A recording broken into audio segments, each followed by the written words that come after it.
38, and Wednesday cloudy with a high around 42. Step into Fort's a children's theater company. It's a fort-building wonderland where theatrical elements, evolving light and soundscapes, and towering towers of cardboard boxes set the scene for shared creative play. That's Fort's, now through April 5th at Children's Theater Company. Tickets at childrenstheater.org. Portions of the following program may be pre-recorded.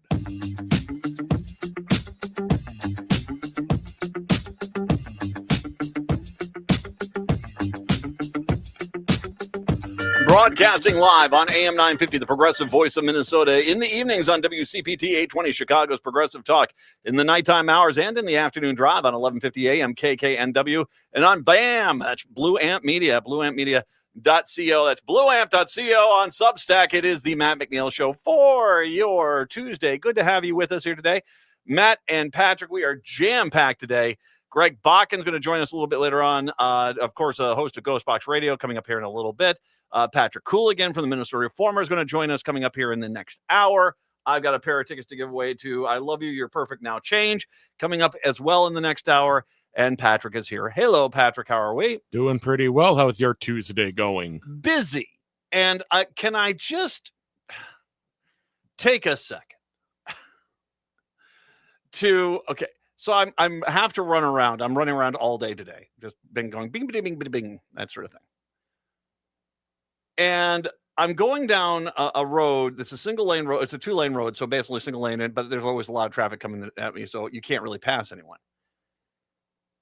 And for 2 miles, a City of St. Louis Park golf cart landscaping vehicle. You know what I'm talking about? One of those things it's like a pickup truck, only it's a golf cart and basically has a top speed of like 16 miles an hour. Yeah. He wasn't punching 16 either. He was like around 10.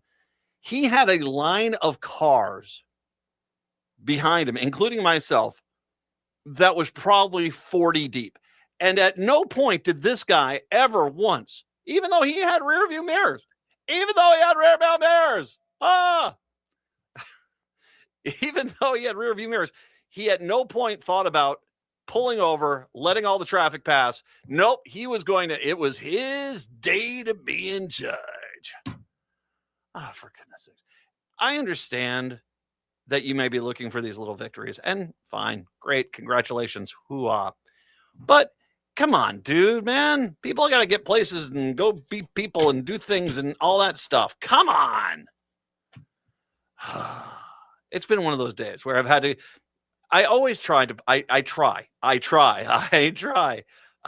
hard. I try to find positivity. I'll always do. Because, I mean, there are two ways you can live your life. You can live your life, miserable and angry and sad and mad and upset about all sorts of things. Or you can live your life, trying to be as happy as you can.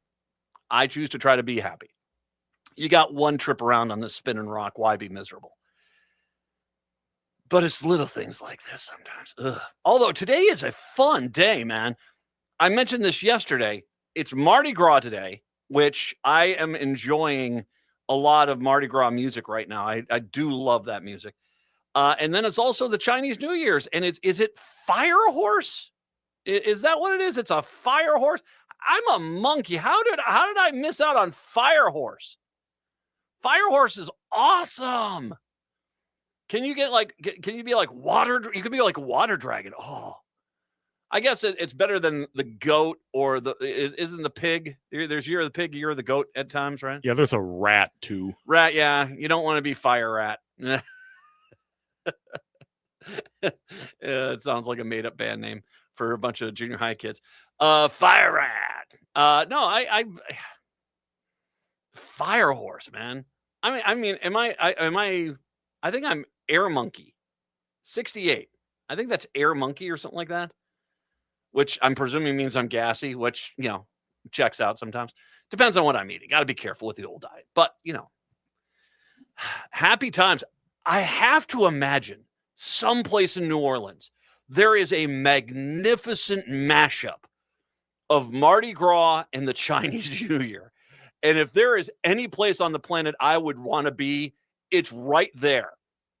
I was at a Chinese New Year, the celebration, And it was wild. They had the dragon go into a restaurant, and it literally tore apart a cabbage and just threw the cabbage everywhere in the restaurant. And this was like it was supposed to do it. I'm like, wow, man, whenever I do that, I get the cops called. It was magnificent. I have to imagine someplace in New Orleans right now is the best mashup ever. A little gumbo with your Chinese cooking. Oh, come on, stop it. Now it's hurt. Now I'm hurting. 952-946-6205, 952-946-6205. All right, so I want to talk a little bit about what happened with Colbert last night, if you did not catch this. Colbert claims his planned interview with Texas State Representative and Democratic Senate candidate James Tallarico on Monday's late night show was canceled by the CBS network lawyers who raised concerns that it could violate the FCC's equal time rule. The late show host said he was told in some uncertain terms that not only could he not have him on, I could not mention me having him on. He nonetheless proceeded to address the situation in an extended segment that ran nearly 8 minutes and included repeated jabs at the FCC chair, Brendan Carr. The interview with Tallarico itself was made available to view as a web exclusive on Colbert's YouTube channel. I'll come back to that. On January 21st of this year, a letter was released by FCC chairman and smug bowling pin, Brendan Carr. In the letter, Carr said he was thinking about dropping the exception for talk shows because he said some of them were motivated by partisan purposes. Well, sir, you're the chairman of the FCC, so FCCU, because I think you are motivated by partisan purposes yourself. Sir, you smelt it, you dealt it. You are a Dutch ovening Americans airwaves. Colbert remarked, let's just call this what it is. Donald Trump's administration wants to silence anyone who says anything bad about Trump on TV because all Trump does is watch TV okay. He's like a toddler with too much screen time. Colbert also noted the irony in recent remarks that Carr saying that right-wing talk radio is not a target of FCC's equal time rule. So, I mean, and by the way, and that is crazy because there is nothing more blatantly biased than in rural America, the FCC basically, because I can tell you that I have worked out there. I've got friends who work in rural America, and they work at these stations who are run by these right-wing tools. And basically, they will tell a Democrat, we're not going to put you on the air. We don't care. Even if we've interviewed your opponent 16 times, we're not going to interview you. If you want to sue us, we think we can win, knowing that it's going to take a pretty big bluff. It's a pretty big bluff, but at the same time, who's going to take the time to go get the lawyer and all that stuff, get it done. That being said, I mean, that's a far bigger violation of bias.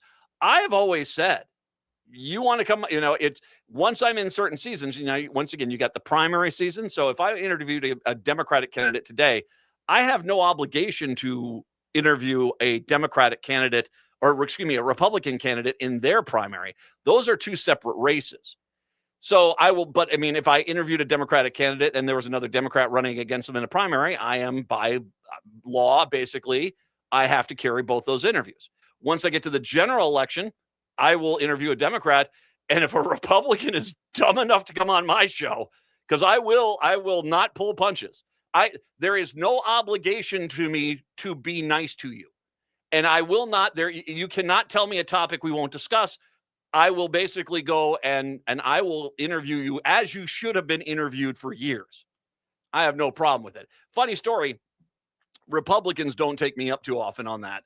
I've had, I think, 2 Republicans over my 16 years who have wanted equal time, and I brought them on, and neither of them did very well. And let's just be honest, neither one did very well because they weren't expecting to have to defend themselves and their actions. And there was one guy, this was a long time ago, this is back when I first started here at AM 950, who during the interview was like, well, do you treat the other people like this? I said, sir, I mean, there is no obligation to interview you a specific way. I just have to give you the equal time. And I'll give you the equal time. I'm the host. This is my show. I ask the questions. Did you think that I was going to basically acquiesce to you? And, you want to come, if a Republican wants to come on this show, fine. I will, I'm not going to pull any punches. I'll let you get your website out for sure. You're a candidate. Fine. You can get your website out, but that's the rules. Those rules apply to me because I'm a liberal talk show host. The vast majority of right-wing talk radio stations out in rural America do not play by those rules, and they're actually violating the FCC.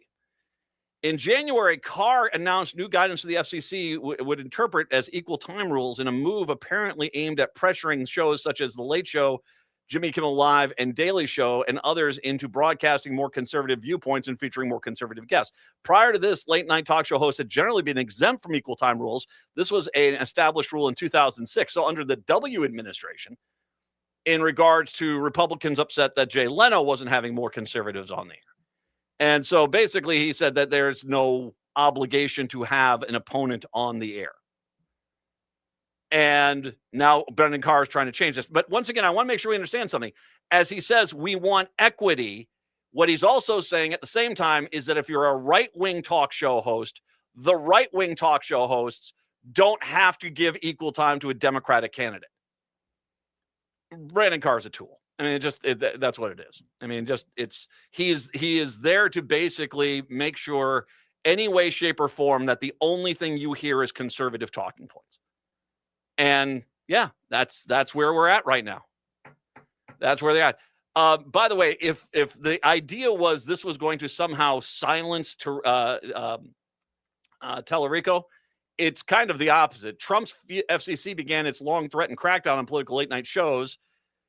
They pulled the already filmed interview from Colbert, but that might have appears to have blown up in their faces, and some political observers are saying this could be a boon to Tallarico's campaign. Colbert responded to the legal threats by instead uploading the video to Late Show YouTube page, where it has since gone to every corner of the internet and likely earned far more viewership than it would have had on CBS in the first place. As a matter of fact, I looked at it. Jennifer Garner was, I guess, their replacement interview. She's kind enough to come on by. I think her biggest segment, when I looked at it right before I came on the air, was like 650,000 views. Tallarico's interview has over 2.2 million. So by far a much larger audience is looking at that. By the way, and he's trailed in most primary polls in recent weeks against the Dallas area representative Jasmine Crockett. Tallarico posted the interview on X. This is an interview Donald Trump didn't want you to see. His FCC refused to air my interview with Colbert. Trump is worried about to flip Texas. And people notice James Tallarico is having quite a moment in Texas after the Colbert interview. And according to Google Trends, Texans are now searching his name at a very high rate in time for very early voting, said election forecaster Logan Phillips. So, if the idea was to shut this down, it kind of did the opposite, and it's actually causing people to search this out. But once again, this is Brendan Carr and the FCC, and that thing is not exactly well run. I know at some point they're going to come after me, but, what am I going to do? I'll flip them off, probably. It's the Matt McNeil Show. Celebrate Valentine's with the perfect musical. The Chameleon Theater Circle is proud to present I Love You, You're Perfect, Now Change. Bright, sexy, witty, and fun, this show will appeal to anyone who has ever fallen into the deep end of love and come up gasping for air. Shows run 3 weekends starting February 13th at Inver Hills Community College. Just Google Chameleon Theater to see times and reserve tickets. I Love You, You're Perfect, Now Change with the Chameleon Theater Circle. Get your tickets now. Greg Bakken here. I've told you about the out-of-the-world roast beef sandwiches at Maverick's Real Roast Beef, but I haven't told you about their Philly steak sandwiches, turkey bacon avocado sandwich, BLT, crispy chicken, fish sandwiches, brisket, or pulled pork. Okay, you get the idea. They make a lot of delicious food to the same standard as their famous roast beef sandwiches, and now I'm starving.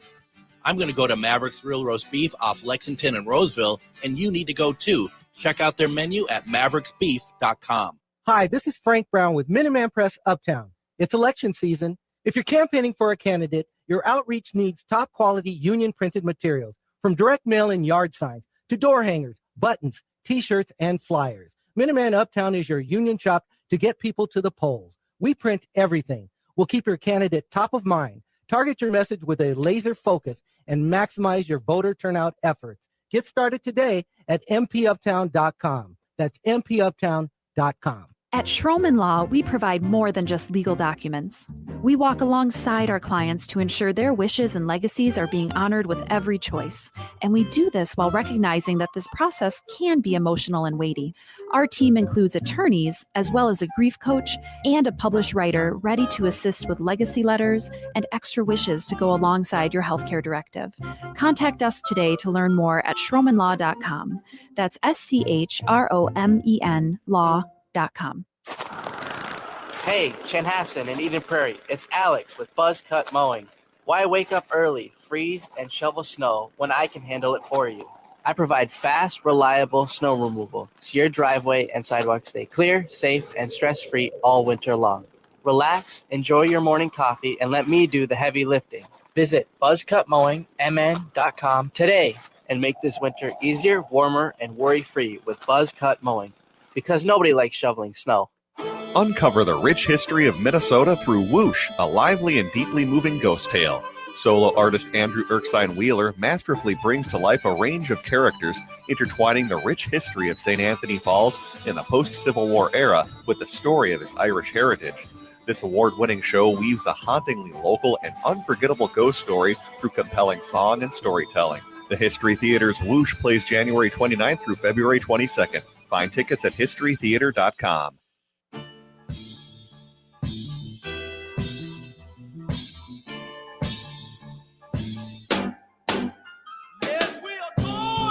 It is the Matt McNeil Show. Good to have you with us here today. 952-946-6205, 952-946-6205.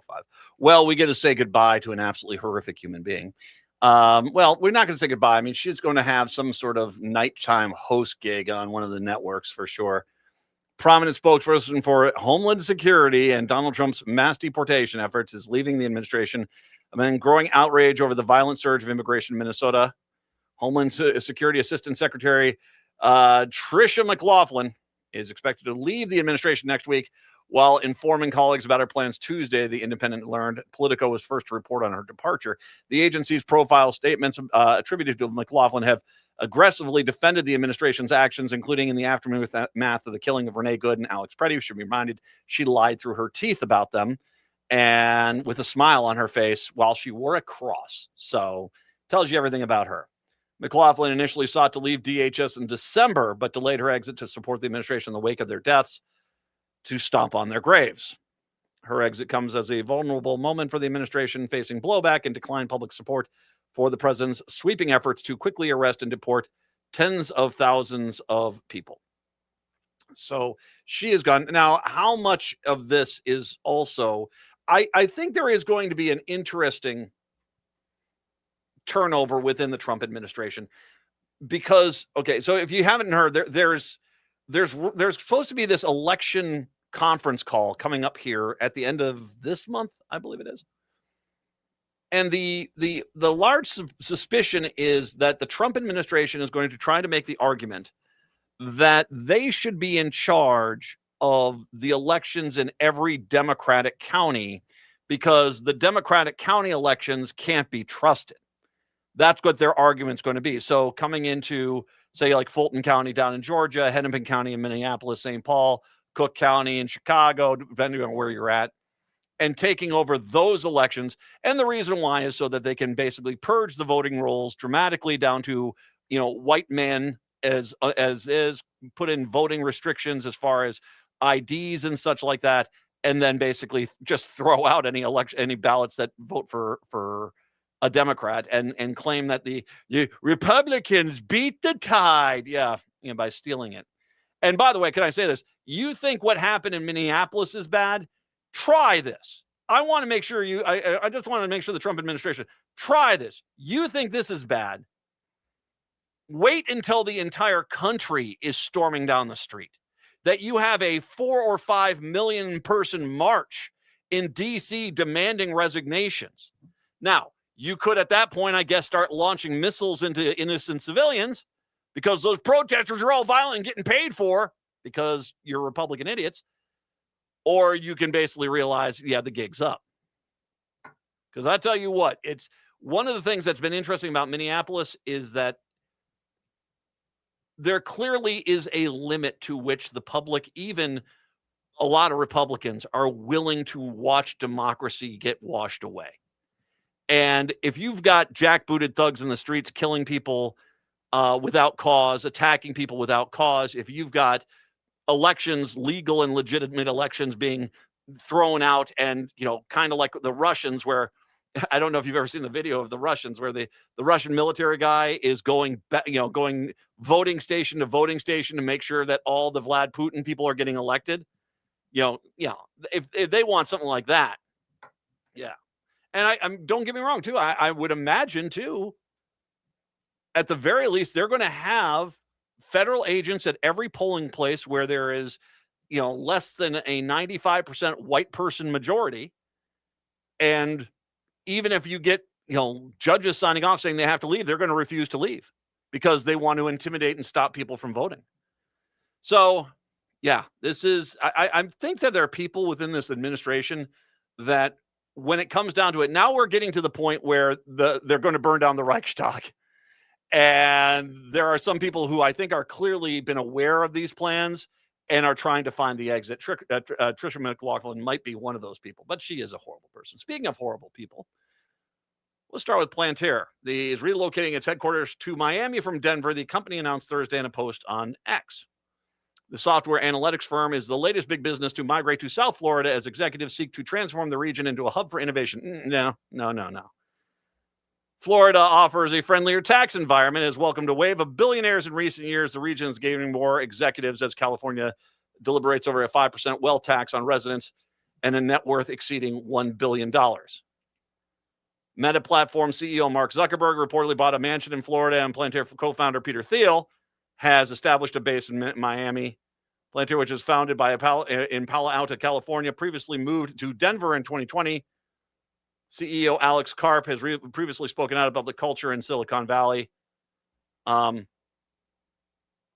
Basically, they're right-wing stooges that don't want to pay taxes, and that's the case. And I think that's what this is about. That, and obviously there are some pretty girls there they want to try to have sex with. And okay, don't think these people are so benevolent and above it. No, they're looking at, hey, I'm a wealthy billionaire. I can have my own party with strippers. So that's what's going on here. So that's why they're going down to Miami.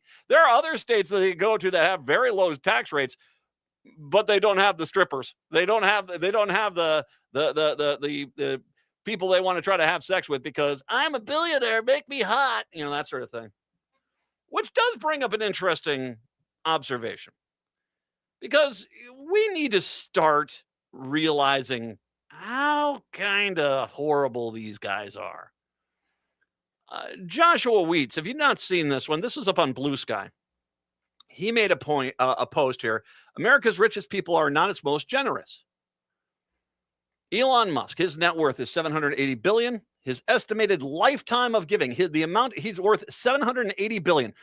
More money than if he wanted to spend it all. He could spend $100,000 an hour and he would not burn through that. His entire estimated lifetime of giving is $0.5 billion. So a 0.06% of his net income.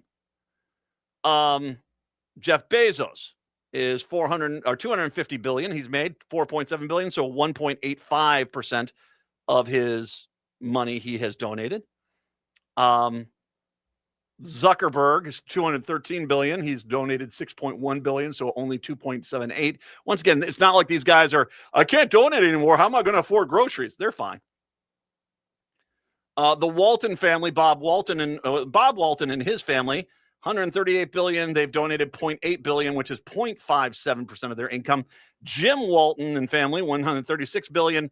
They've donated 1.5, so 1.09%, so hardly any of their income. But then you get someone like Warren Buffett, who they all hate, but Warren Buffett at $146 billion has donated $68.3 billion of his money to charitable giving, and that is 31% of his money. As a matter of fact, it's not even close. I mean, he is by far the largest donor of all these people. And to put it bluntly, if you go to Elon Musk's 0.06, if you made $1 million, that would be your entire lifetime of giving is a total of $600.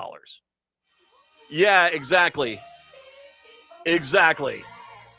These guys we should not be worshiping them. We should not be praising them, bowing down to them.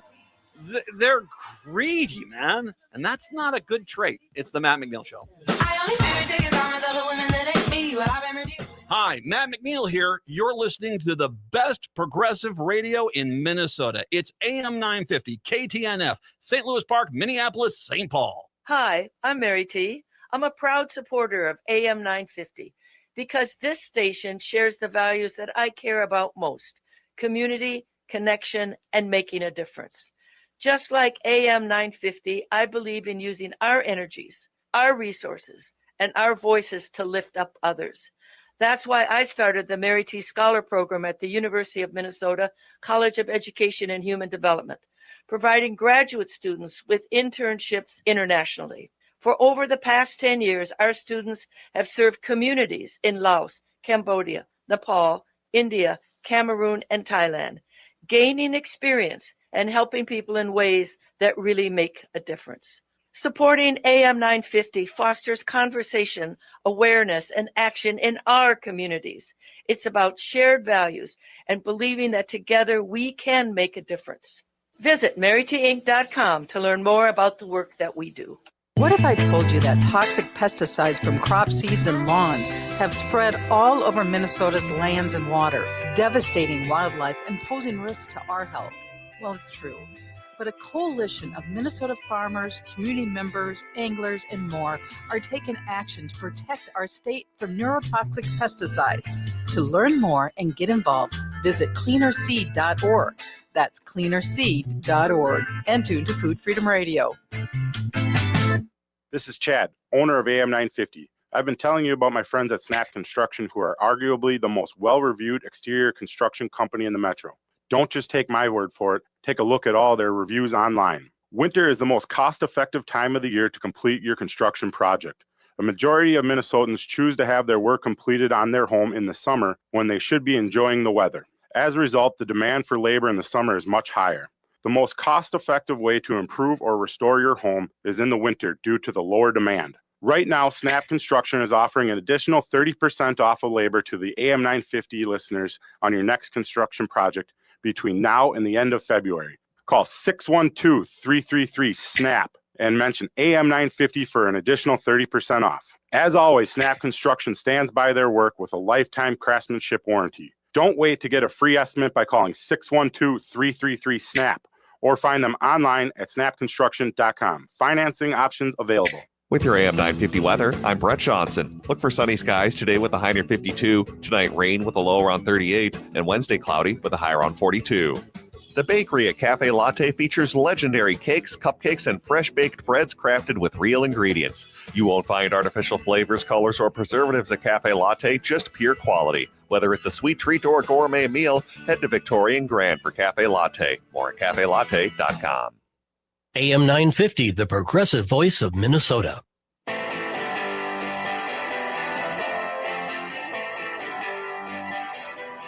I was talking to Johnny. Broadcasting in the evenings on WCPT 820 Chicago's Progressive Talk, in the afternoon drive and nighttime hours, 11:50 a.m. KKNW on BAM, Blue Amp Media on Substack at blueamp.co, blueampmedia.co, and of course on AM 950, the progressive voice of Minnesota. It is the Matt McNeil Show on your Tuesday. Once again, Greg Bakken joining us here in a little bit from Ghost Box Radio, as well as also Patrick Cooligan next hour for the Minnesota Reformer. So, no, and by the way, one little follow-up here. I went to the point about millionaires and billionaires. There is nothing wrong with success. But there is something wrong when people are more, that they can't stop. I think I've made a statement before: wealth is wasted on the wealthy. If I had $100 million, I want to give you an idea of what $100 million is. Say every day of your life, every day for 50 years, 50 years for every day, every breakfast, every lunch, and every dinner was $1,000 meal. Okay? Every one of them. Every breakfast, every lunch. You are having the best ingredients. The best chefs make them. You are eating like the most opulent king in the history of the planet. And you are eating that way every single day for 50 years. That's like $50 million. That's like $50 million. And I say, and you have to kind of step back and realize these guys have hundreds of billions of dollars. They can't possibly spend it all. But yet they get up every morning and shave and put on a freaking suit and go into the office because they're so addicted to power and greed that they can't enjoy it. I mean, what's the number? I would say $50 million you'd never see me again. I would be someplace sitting on a beach, kind of watching waves come on in, picking up hobbies. I'd be done because I'd won. I had won. I had gotten enough money to where I had won. And off I go. Victory. Right? These guys don't, it just, they are a caricature of themselves. And this is always how it's been. I mean, if you look at the railroad barons and the lumber barons and the coal barons and these people that, built the country in the 1880s, 1890s, they basically made so much money they didn't know what to do with it. If you've ever get the chance to come to St. Paul, there's a house called the James J. Hill House. James J. Hill was a railroad tycoon. And of course he treated people horribly. I mean, that's what they all did. Trust me, they murdered a lot of people building these railroads. That's just how it was done. And it doesn't make it right. It's just that's what they were doing. And there's a reason why a lot of these people towards the end try to find things they could donate money to, because they realized that, their wealth didn't mean anything if everyone thought they were a horrible human being.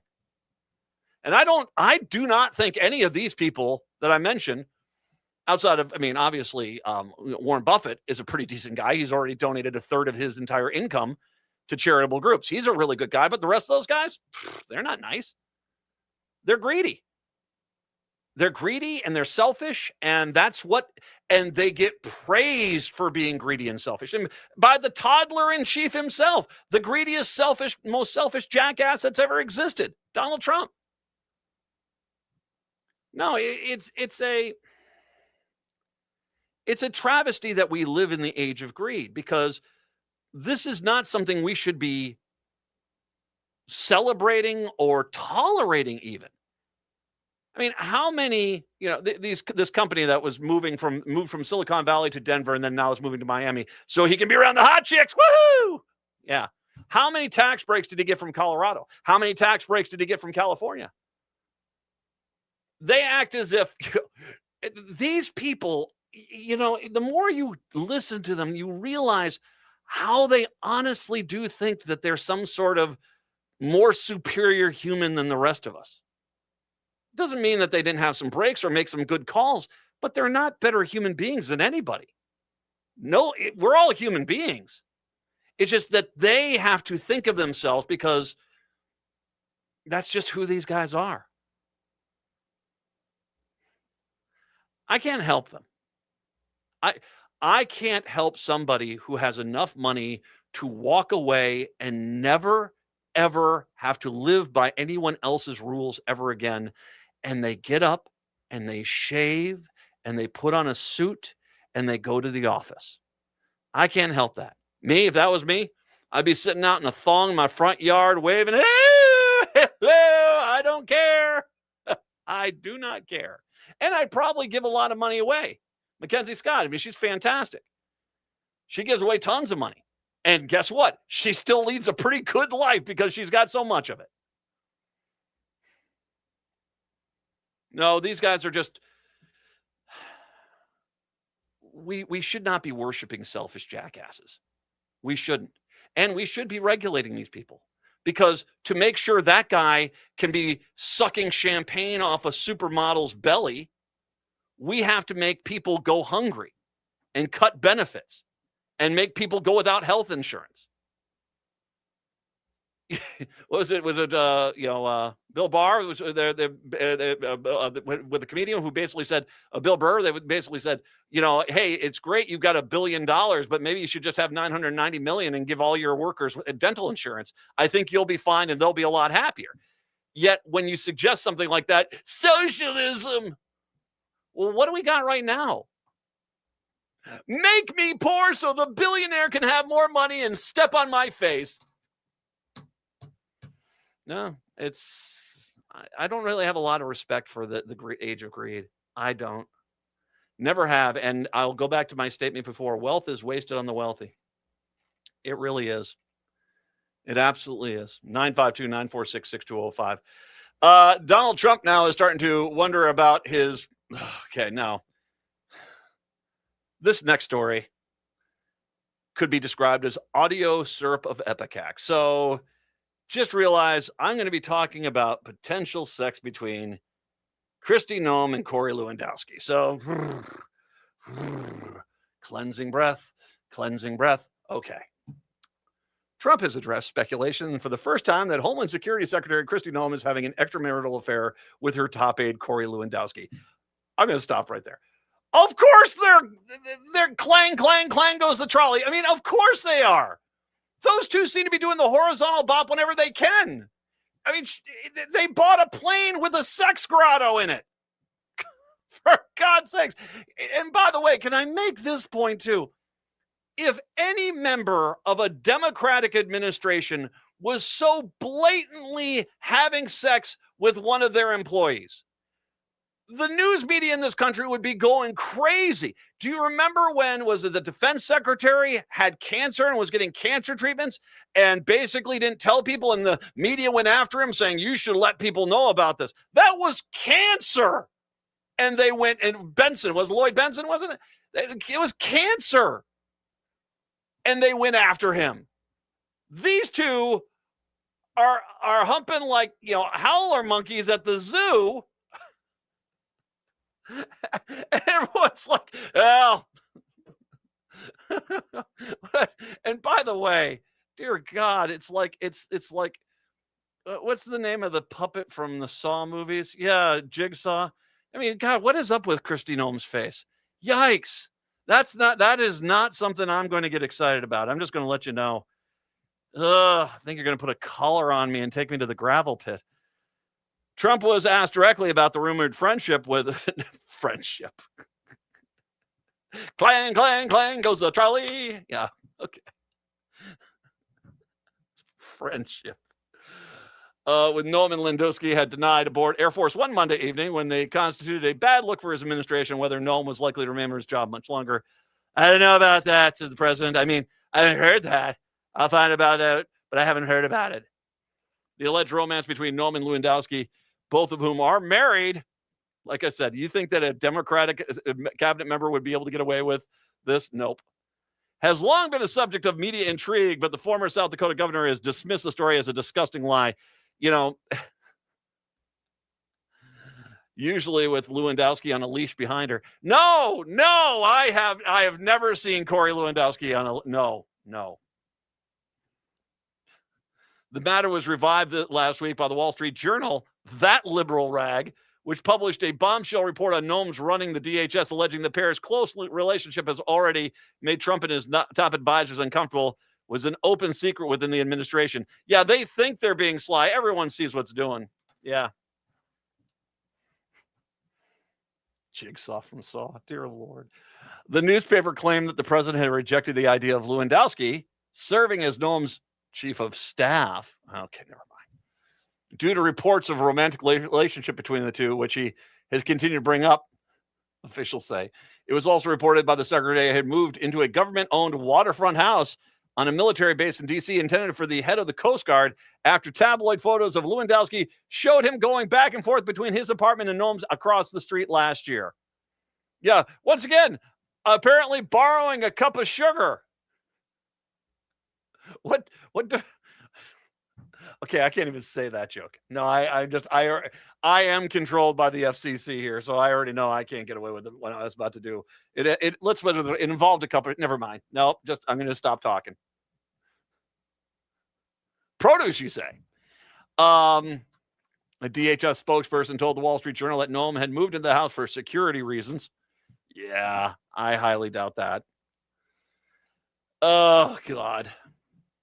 And that she pays rent there. Oh, is that what they call it? Is that what the kids call it now today? Paying rent? All right. Actually, I think that's an entire genre category in Pornhub, isn't it? I mean, yikes. Oh, God, man. Oh, is that the Crypt Keeper? Oh, my God, it's Kristi Noem. Oh, God. And Corey Lewandowski looks like Beaker from the Muppets wanted to become a real man. Additional details have emerged about speaking of Beaker. Additional details have emerged about the mid-flight showdown between Homeland Security Advisor Corey Lewandowski that led to a Coast Guard pilot's firing and then immediate reinstatement. So DHS Secretary Kristi Noem had ordered the purchase of 2 new Gulfstream jets at a cost of $170 million to replace the Coast Guard aircraft that had been used to ferry her predecessors, which some Coast Guard officials viewed as unnecessary and expensive, namely the $170 million for 2 new jets. But the 2 DHS officials told NBC News that military officials were instructed by senior DHS officials to keep their concerns to themselves. We were kept completely out of the loop on those Gulfstreams, said one of those DHS officials. I wanted to know what money they used for those Gulfstreams, but basically we were shut down. Noem clashed last year with Coast Guard staff after the Coast Guard plane she'd been flying on broke down, and she had used a backup jet to return to D.C., an incident that blew up in a major story last week, highlighting concerns about her leadership. Typically, government planes that are used for members of the executive branch travel and return to is what is called a sterile state after each flight. Well, you see, that's the problem with those two. You don't want to black light that plane, dude. Oh, my God. To borrow from a Guardians of the Galaxy joke, Jackson Pollock. They sterile state after each flight, which includes the removal of all personal items and the individuals who have traveled on it. The U.S. official told NBC, but Noem liked the idea of keeping some personal items on board, including a heated blanket for her convenience, because, it's easier to snuggle up. Never mind. So to storage cabin on the aircraft was reserved for Kristi Noem's personal junk that ran counter to typical protocols for most government aircraft. Noem realized she had left behind her personal items, including the blanket, while flying on the backup jet, and Lewandowski berated the flight staff and threatened to fire them for failing to grab them from the broken down craft. Is anyone this male Karen, is anyone doubting that story is true? Of course. The Coast Guard pilot came out the cockpit to see what was happening. Lewandowski insisted the plane return. When he said he couldn't, he fired him. Then they said we had to land because I can't pilot anymore. And that's when they said, okay, you're hired again. So it is the Matt McNeil Show. Celebrate Valentine's with the perfect musical. The Chameleon Theater Circle is proud to present I Love You, You're Perfect, Now Change.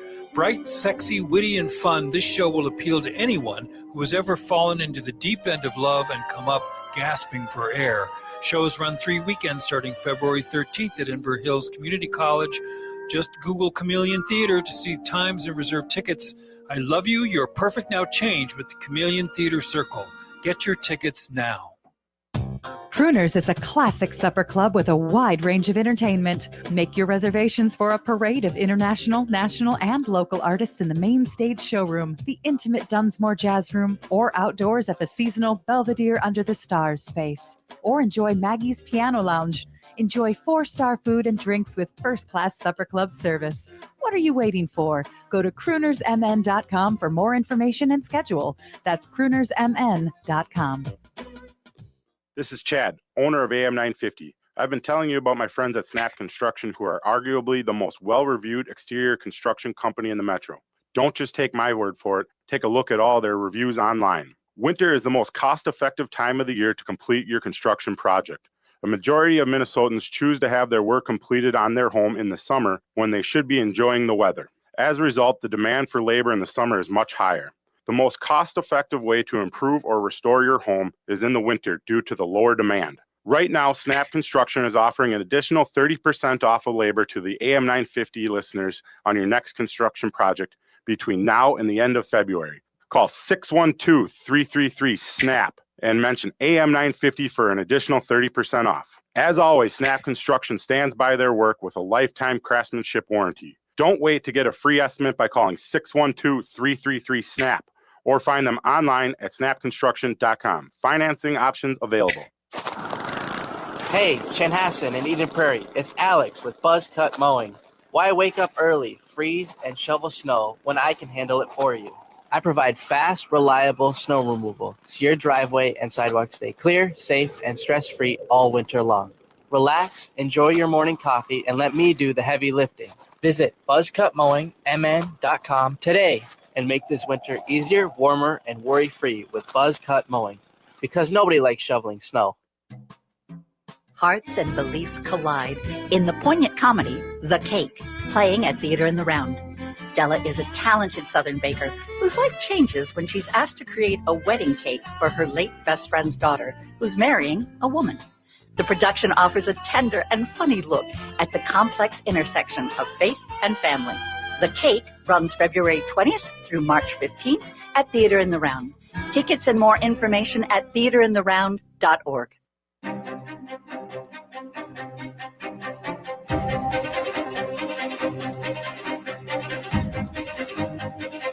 It is the Matt McNeil Show. That's right. I got the theme song for my next guest. It's Greg Bakken from Ghost Box Radio, which is a show we have here on our mothership station, AM 950 here in Minneapolis, St. Paul. But it's also one of the more popular podcasts that's out there. Ghosts, aliens, psychics, haunted things. It's old school radio, and it's great stuff. And you've had a ton of success with it. We had you on here. The last time we had you on was the Doctor Who convention. Yep. Because we're both big Doctor Who fans. Yep. But you sent me a message. Now, I usually do plan out a show. And I do have this planned out, and I usually have ideas and stuff like this.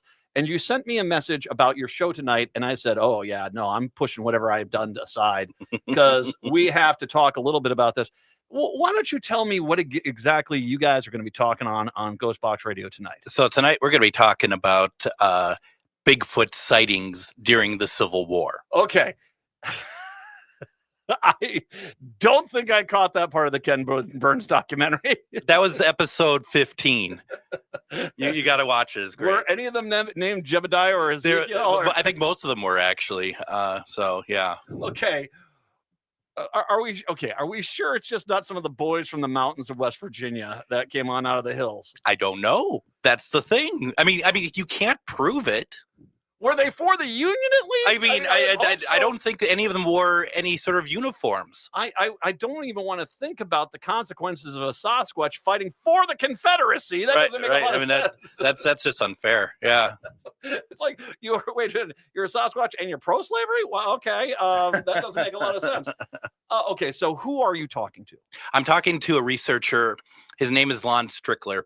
And what Lon does is, and a lot of people who I deal with, they do a lot of like research into monsters, okay, and legends and stuff like that.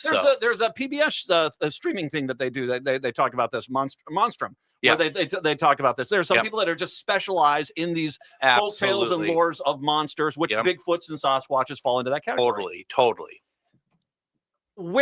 Did you have any idea where I mean, obviously, I'm guessing on the eastern side of the United States where the fighting theater was. I think the Carolinas.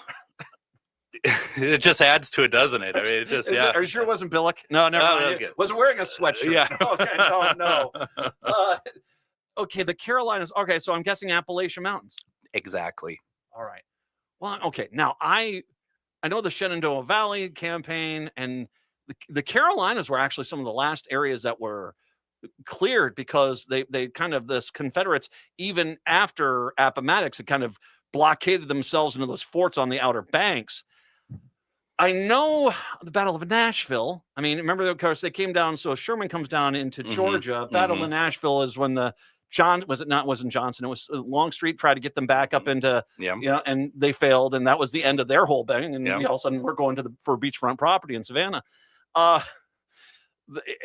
But I can't. Was there a lot of battles? I mean, there are battles everywhere, but were there a lot of battles and stuff like that up in the mountains there? Well, I think there's also just the whole thing of a lot of marching, marching of different soldiers and stuff, and that they're seeing stuff and they don't know what it is.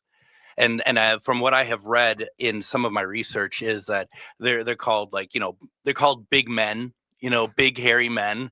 And the thing is that the term Bigfoot isn't. I think that's a 20th century use. Yeah. And Sasquatch is a Native American term from the West Coast, right? Exactly.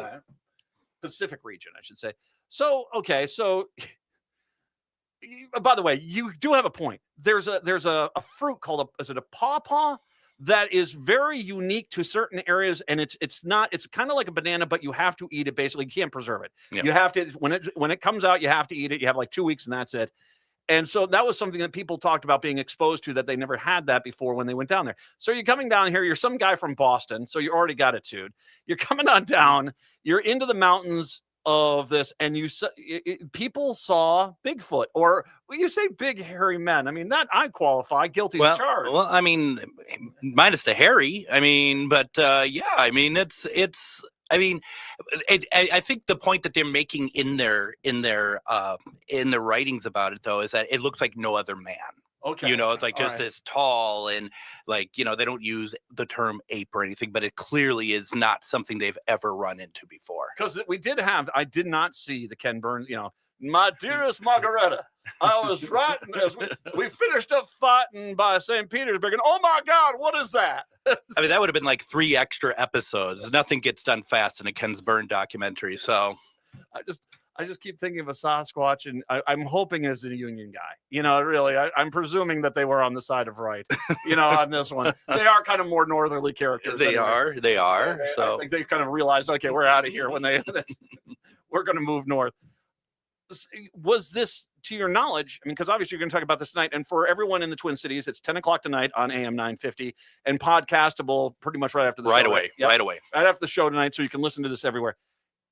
Were there multiple sightings of Bigfoot? Absolutely. Okay. Yeah, and from different regiments. Okay. So it wasn't just one. I mean, so it was like an ongoing thing that was being seen, and my guess would be possibly different types of entities that are being found. When you brought this up, the first thing I thought of was, because there was fighting on a lot of different places, and there was fighting in New Mexico, there's fighting in Arizona. So I'm thinking to myself, this must be some band out. You got up into the mountains of the Rockies, and okay, Bigfoot territory, Bigfoot Central, and there. I have to admit, I feel a little sorry for Bigfoot. I mean, you say you're up on Little Round Top in Pennsylvania, and all of a sudden hell breaks loose. You're running for your life. Just wants to be a Bigfoot. That's all. Bipartisan Bigfoot. I can just see his letter. My dearest Marguerite. There might be a Ken Burns version of Bigfoot that's made their own documentaries. I really don't know. I think he's got enough money. I don't think he doesn't do this. All right. So multiple sighting and from multiple units then. Yeah, absolutely. Wow. Okay. I am intrigued by this. I'd never even heard of this. I mean, I've heard of people going out in like the 1870s, 1880s, 1890s and running into creatures that came across their campfires and stuff. I've never heard of anything like this on the East Coast. I didn't either till not too long ago. And I'm like, I'm interested. I want to know more. All right. 10 o'clock tonight, Ghostbox Radio live in Minneapolis, St. Paul on AM 950 and podcastable everywhere for your Bigfoot Civil War.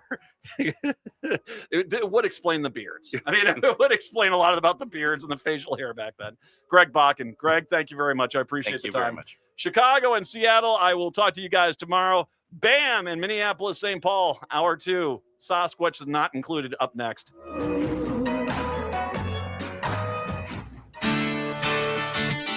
Greg Bakken here. Like you, I love good, fresh, delicious food. So I want to tell you about this treasure in Roseville called Maverick's Real Roast Beef. Maverick's has the best roast beef sandwiches I've ever had. Made fresh every order. Add fries or onion rings dropped in the fryer when ordered, and you have a winning combination. Maverick's Real Roast Beef has a lot more than roast beef, so check out their website, mavericksbeef.com, or check out their restaurant on Lexington in Roseville. AM 950 would like to thank everyone who joined and donated during our winter membership drive. Your support shows that Minnesotans still value an independent progressive radio station that delivers facts, not spin. AM 950 is locally owned, based right here in the Twin Cities, and dedicated to uplifting small businesses and diverse communities. At a time when some voices are being pushed aside, AM 950 refuses to be silenced. Please help keep progressive radio on the air. Visit am950radio.com and donate today. Your Need to Know News headquarters, the Tom Hartman Program, AM 950 KTNF, St. Louis Park, Minneapolis, St. Paul, the progressive voice of Minnesota.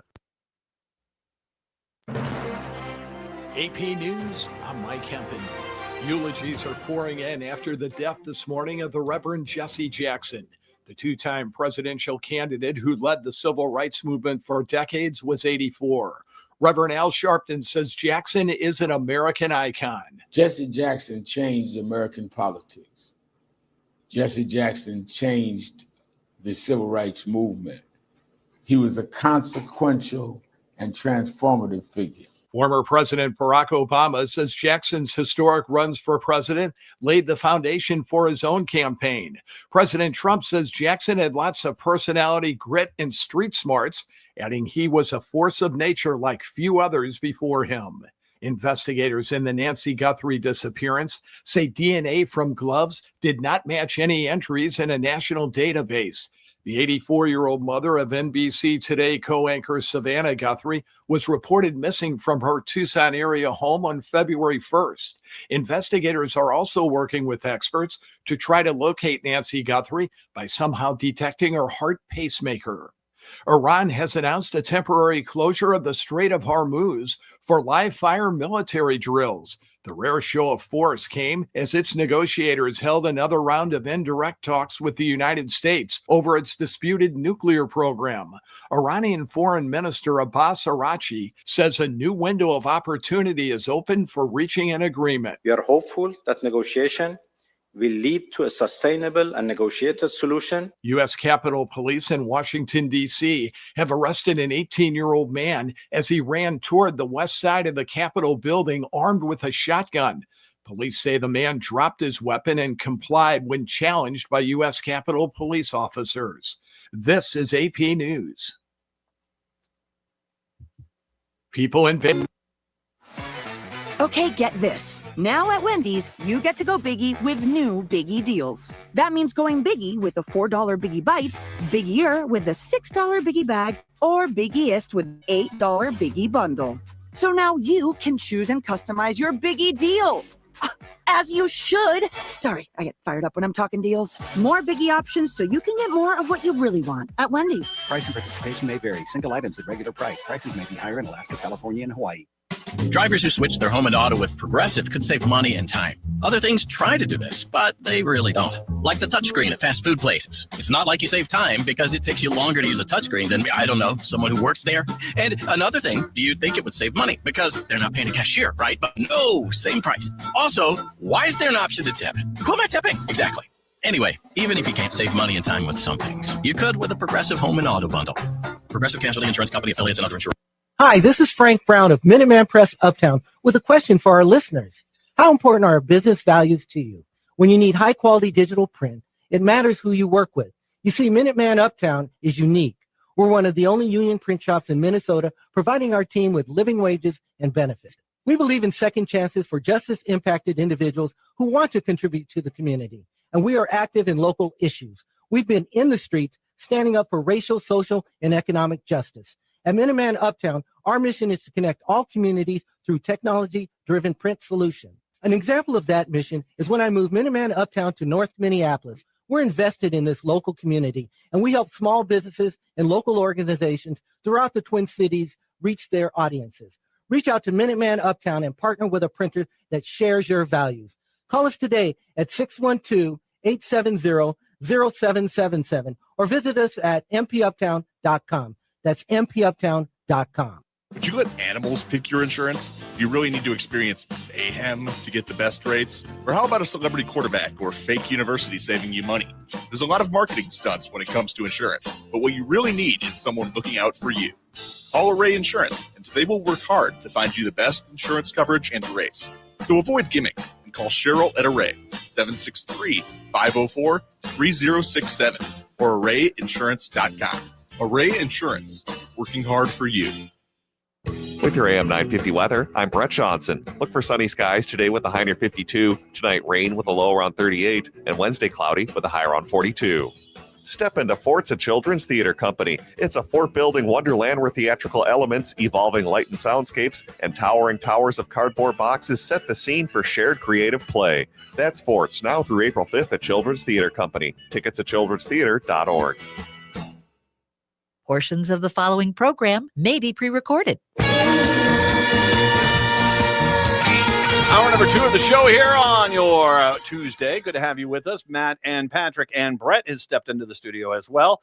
Just everybody's here today. A little bit later on this hour, I got tickets to I Love You, You're Perfect, Now Change. This is from the Chameleon Theater. It's going to be going on at the Inver Hills Community College going on. This is for tickets for Thursday or Friday evening show. So listen for your chance to win on that coming up here in a little bit.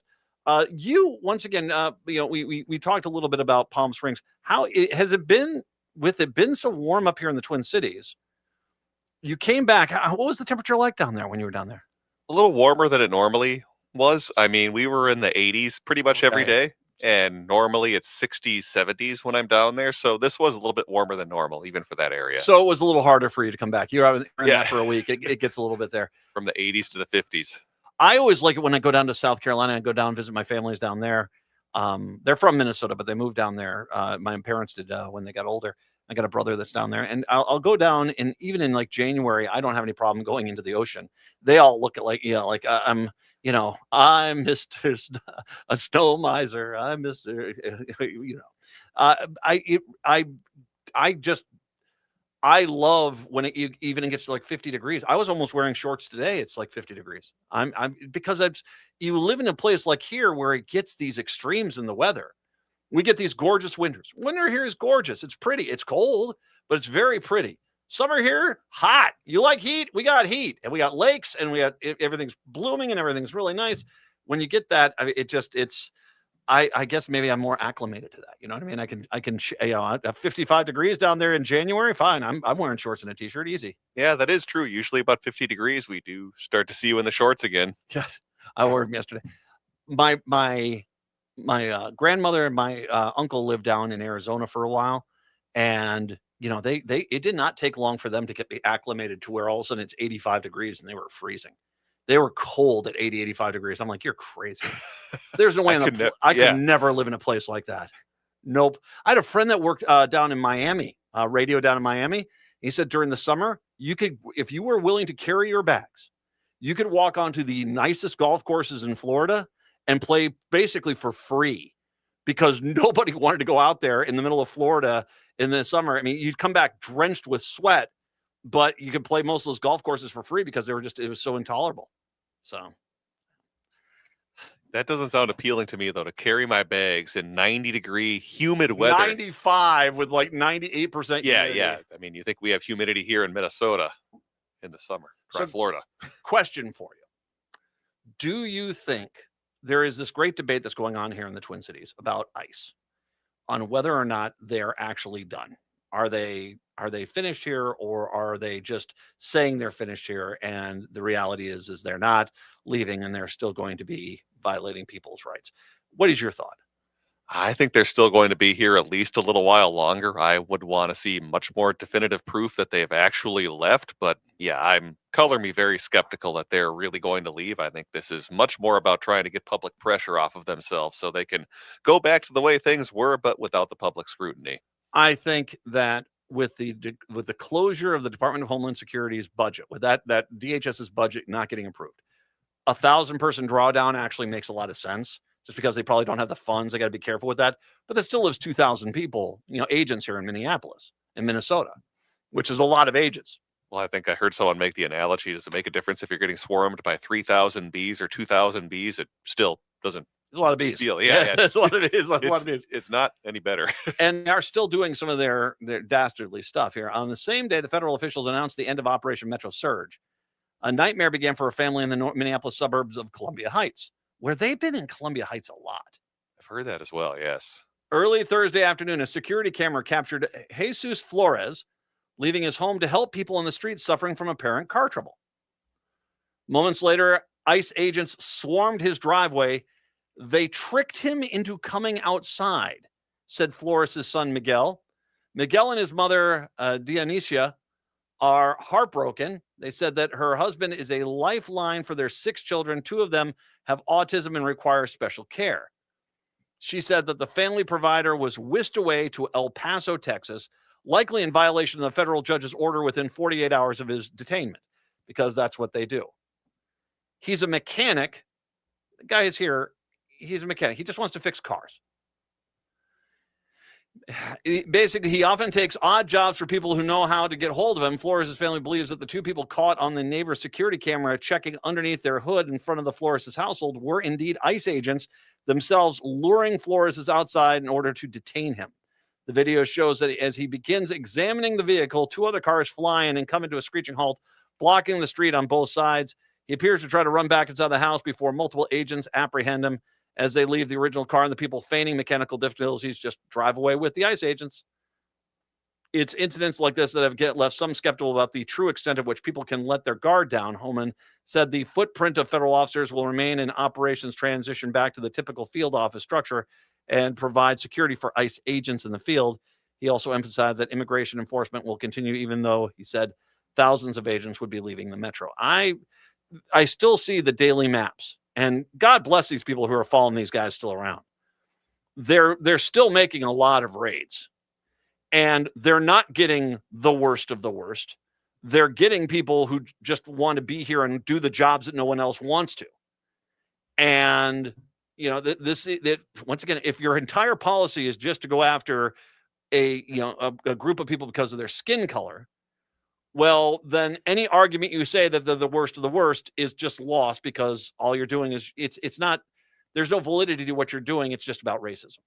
What do you say? This guy was just a mechanic, wanted to fix things, did odd jobs. I mean, was he some sort of criminal? No, he was doing things people didn't want to do.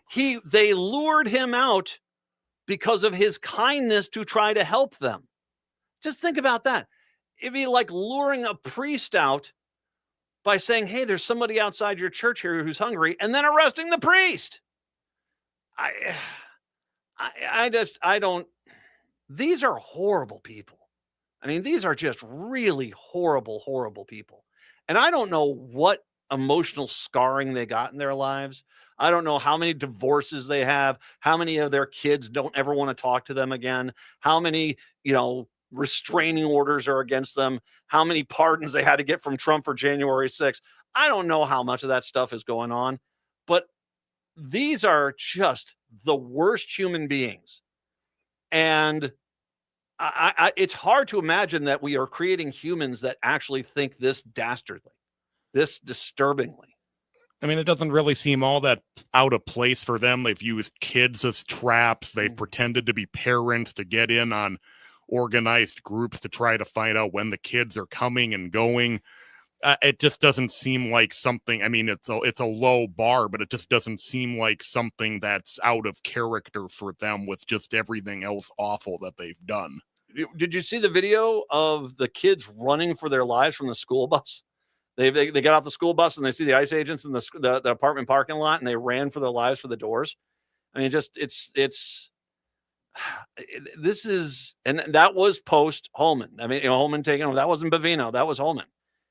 I do not think that these guys are there. And we shouldn't mention, there are plenty, now that the Minnesota legislature is back in session, there are plenty, and I do mean plenty, of Republicans who are making their point known that they wish that there had been Insurrection Act had been invoked, and that the bodies and people in Minneapolis, there's specifically one House member from northwest of the metro area who basically seems to be wanting to have the bodies of Minneapolis residents stacked like cordwood in this town, because that's, he's so angry that we don't vote Republican. I can't help a person like that. You are too broken for, your own good. And yet there are a lot of Republicans, elected officials, who are applauding and happy at the death of Renee Good and Alex Preddy. And that is just, and the disturbing human rights violations of these people every day that look at this and they look at this story of this guy and like, look at, they got him because he tried to come out and help them. Jeez, really? It's crazy, man. Absolutely. And yeah, exactly. It's kind of breathless, man. Yeah, what I was going to say too for these ICE agents too that think they're getting their $50,000 bonus, you should look into that too because there's a good chance you're not going to get that money as well. Well, you got a budget freeze right now, so you're not getting squat. So, 952-946-6205. Patrick Cooligan, who I did have very briefly on with me last week while you were out of town, he does join you again for a longer interview. What are you guys talking about today? Yeah, so today we're previewing the legislative session and what will probably not happen during the session, being that we're, of course, in an election season. Plus, we cover Patrick's column that he wrote about how Minnesota was really able to turn the public tide against ICE in our state. So 2 topics coming up. All right, Patrick Cooligan from the Minnesota Reformer with Brett right here on AM 950. AM 950, the progressive voice of Minnesota. Brett Johnson back with you here on this Tuesday afternoon as we are joined by the editor-in-chief of the Minnesota Reformer. That's Patrick Cooligan. As usually every Tuesday, we take a look at what they have been covering over at the Reformer, as they are a great resource for the best in Minnesota news and politics over at minnesotareformer.com. As today, we're mainly going to be focusing on previewing the legislative session, which is starting this week. What could actually happen in our divided legislature during an election year? And hint, probably not a whole lot. Plus, we'll talk a little bit about Patrick's column, talking about the Trump administration's ICE surge, Operation Metro Surge here in Minnesota. Title of the column is Minnesota 1, Trump 0. So we'll get to that in a few minutes as well. So, Patrick, thanks so much for coming back on the show today. Always a pleasure. Well, let's start off talking about what's happening over in the legislature, or lack of things that could be happening in the legislature, because Michelle Griffith, one of the great writers of the Reformer, did a write-up previewing the legislative session this year, and she talked about how House Speaker Lisa Dameth is a GOP frontrunner for governor, which of course could complicate things for the legislative session this year. So do you get the sense that with the House effectively tied 67-67, that they're officially frozen because any move towards the center by Dameth would be weaponized against her in a primary? So essentially, does that mean we're largely in a 4-month freeze campaign with the state legislative session right now, being that it's an election year and we have the House Speaker who is also running for governor? Yeah, it's always tough in this second year to make legislative progress because everybody's looking toward the fall, and they don't want to make mistakes that could hurt them in the fall or even before then during a primary campaign. And many candidates now are more concerned with facing a primary in their own party than they are in the fall election. And this is especially true this year. As you mentioned, House Speaker Lisa Dameth running for governor. She really, I'm sure, wants to win the convention endorsement. And so you're talking about the most active, often ideologically dogmatic members of the party who will meet in May to decide who to endorse. And she doesn't want to be seen as, bipartisan. She doesn't want to be seen as cozying up to Democrats, cutting any deals with them. It's just not how Republican convention goers want their leaders to behave. And so she's going to have to look out for that, the risk of that. And that's certainly going to make legislating awfully difficult. Now, of course, there are some areas where potentially we could see some movement at the legislature, and 2 that kind of jumped out at me were the creation of this Office of Inspector General that would help watch some of the social service fraud we saw in Minnesota, plus also some changes on junk fees. Do you see a genuine path for either of those to eventually be turned into a bill, or maybe any other topics that possibly could come to fruition, or are we largely looking at kind of a frozen session right now? Yeah, you mentioned that the Office of Inspector General, they did pass the Senate last year by an overwhelming margin. There was a suburban Democratic lawmaker who was a co-author of that bill. And I think that Democrats have a lot of motivation to move forward on a proposal like that. They want to show voters that they take the fraud issue seriously. And Republicans certainly want to be talking about fraud as much as they can this session. So it behooves them to bring up a bill like that and similar anti-fraud efforts. So you might see some movement there. Beyond that, I think we'll have debate on a lot of issues, but I'm not sure that we're going to see much in the way of actual legislation. The other traditional even year issue is bonding. This is when the state borrows money to do big public works or infrastructure projects across the state. Because so many districts across the entire state have needs, capital project needs.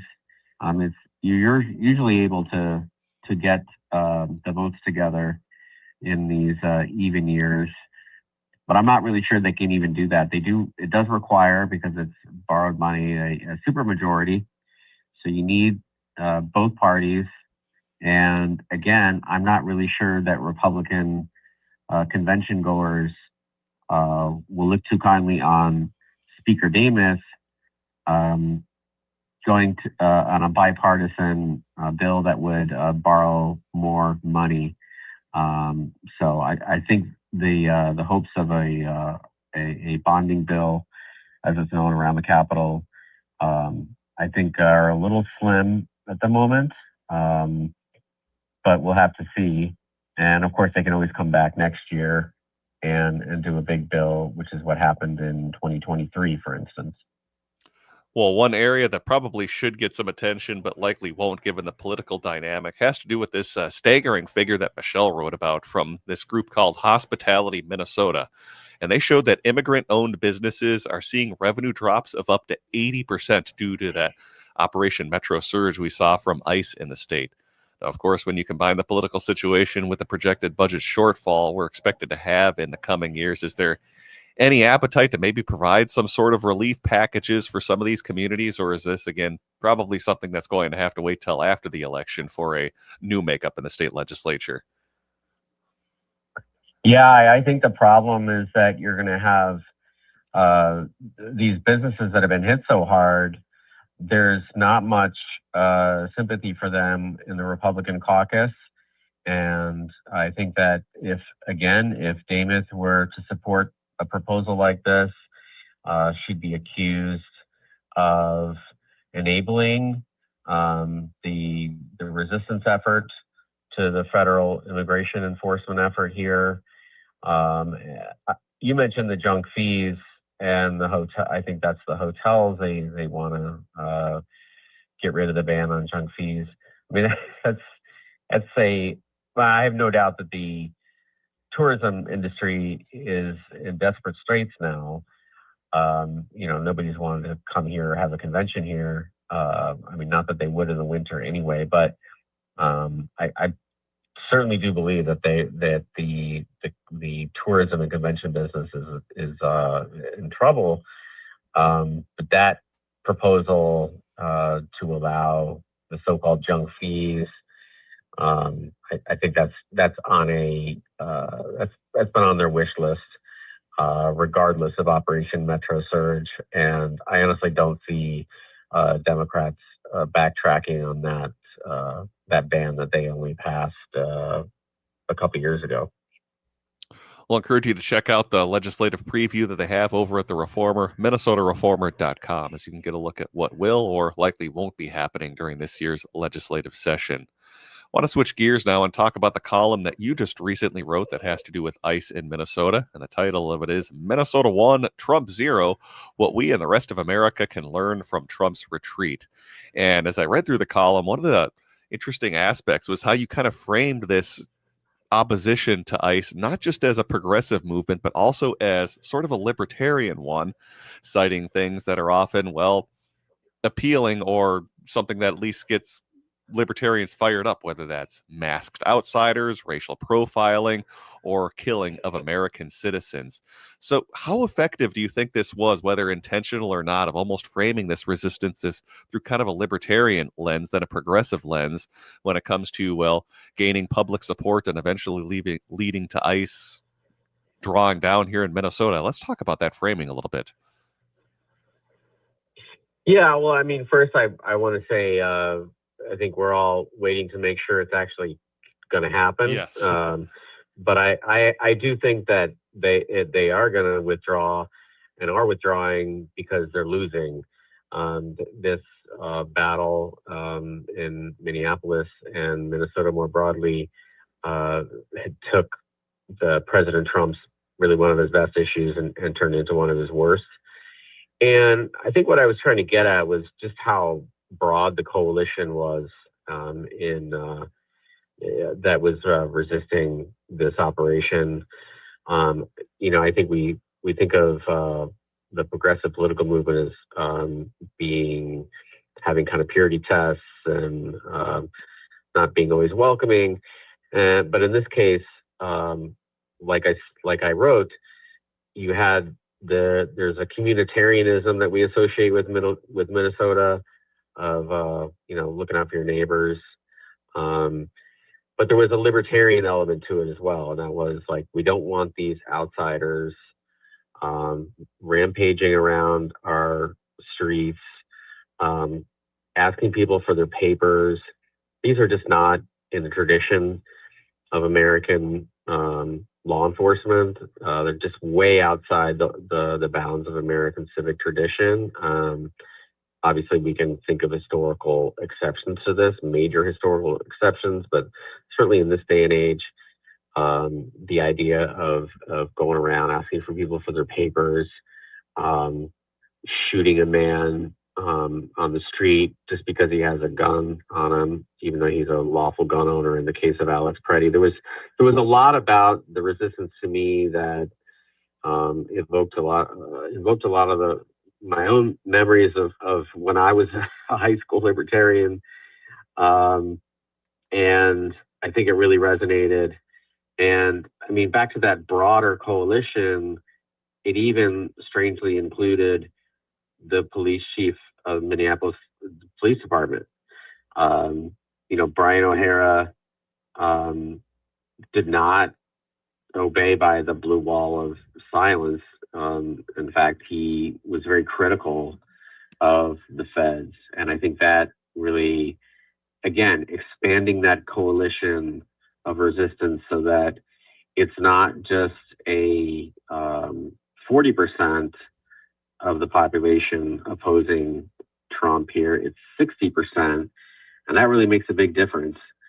Because as I tried to point out, no matter how powerful the authoritarian wants everyone to think he is, if he doesn't have some popular legitimacy, then he's in real trouble. And that's been shown throughout the world and throughout history.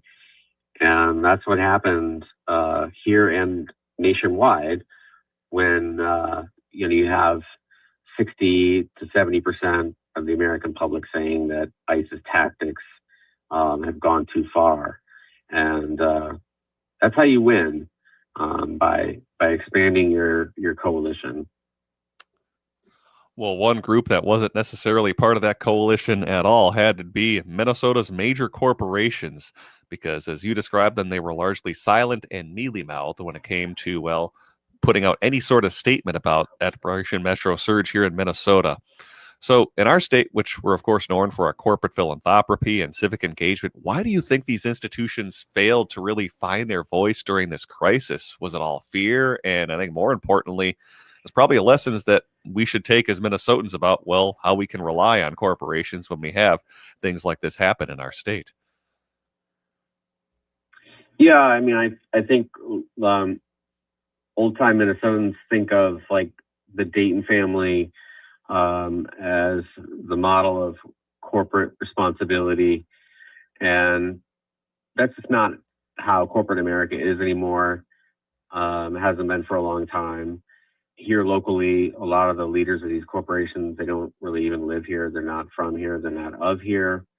I also think a lot of the corporations really got burned after 2020 when they put a lot of resources into diversity, equity, inclusion initiatives. There was a political backlash, and now they're dealing with, with the president who has shown a willingness to reward friends and punish enemies in a very explicit way that's never been the case in the past. I think certainly corporate leaders had to make sure they are on the right side of the White House, but not like this.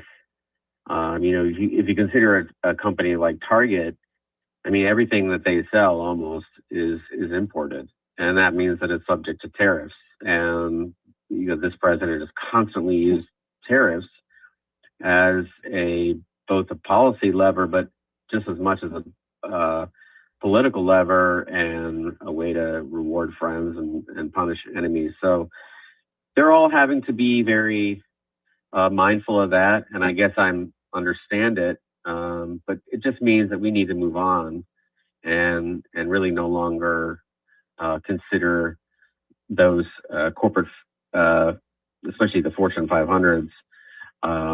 They provide a lot of jobs, and those are often high-paying jobs with good benefits.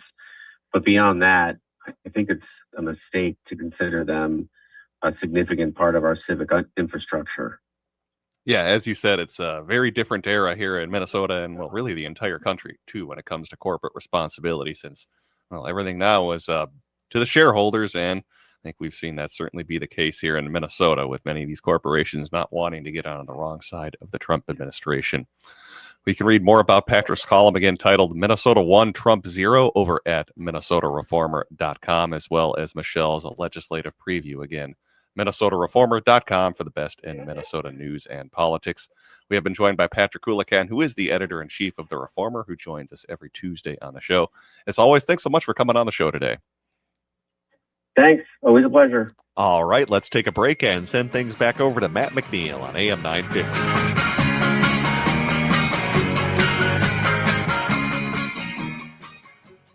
Are you tired of hearing how white European men discovered everything? Then 10,000 Things Theater's production of Men on Boats by Jacqueline Backhouse is for you. It features a cast of the people the first expedition to the Grand Canyon in 1869 left out, running February 19th through March 15th at 4 different locations, starting with Open Book in Minneapolis. Contact 10,000things.org. That's 10,000things.org. Hey, it's Patrick for Zero Res. February is the month for love, so when was the last time you gave your carpet the love and attention it deserves? Maybe you've been procrastinating on the holiday post-mortem cleanup at your house. Are you worried if you got down on your hands and knees what you might see or smell? Not only is your carpet one of the biggest investments in your home, but it's also the largest air filter in your home. And what's worse, you're going to be stuck inside breathing this nasty stuff for months. And you're just in time for Zero Res's post-Valentine's Day flash sale. Get 3 rooms of carpet cleaned for $109 plus a 4th room free. But you have to book by February 20th. Call my friends at Zero Res right now, 952-ZERO-RES, or go online to ZeroResMinnesota.com and say you want the AM 950 special. A 4.9 rating on Google reviews and over 21,000 satisfied customers can't be wrong. Backward or forward spells the same. Zero Res. Hey, this is Andy Otto, Executive Director of Twin Cities Pride and your host of Twin Cities Pride Amplified. Our community needs your help.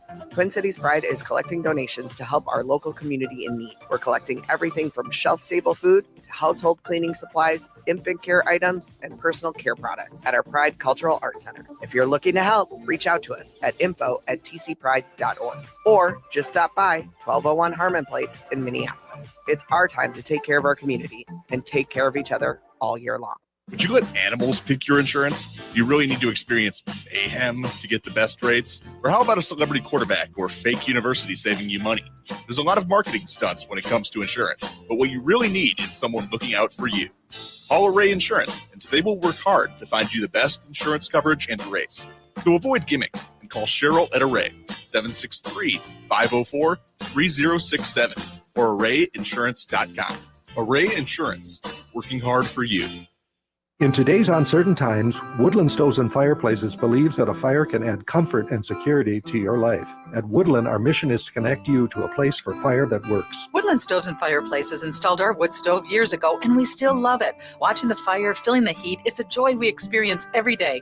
And knowing we have a reliable heat source makes us feel snug and safe. There are many choices in wood, gas, or electric. For diversity in styles, at Woodland Stoves and Fireplaces, we display over 180 models, and 35 of these are burning displays. You can experience the glow and warmth of a live fire. Whether wood, gas, or electric, find a fire that warms your heart, a fire that adds comfort and security to your life. See the many choices at Woodland Stoves and Fireplaces, located on the corner of East Franklin and Riverside Avenue in Minneapolis, and online at woodlandstoves.com. Woodland Stoves and Fireplaces since 1977.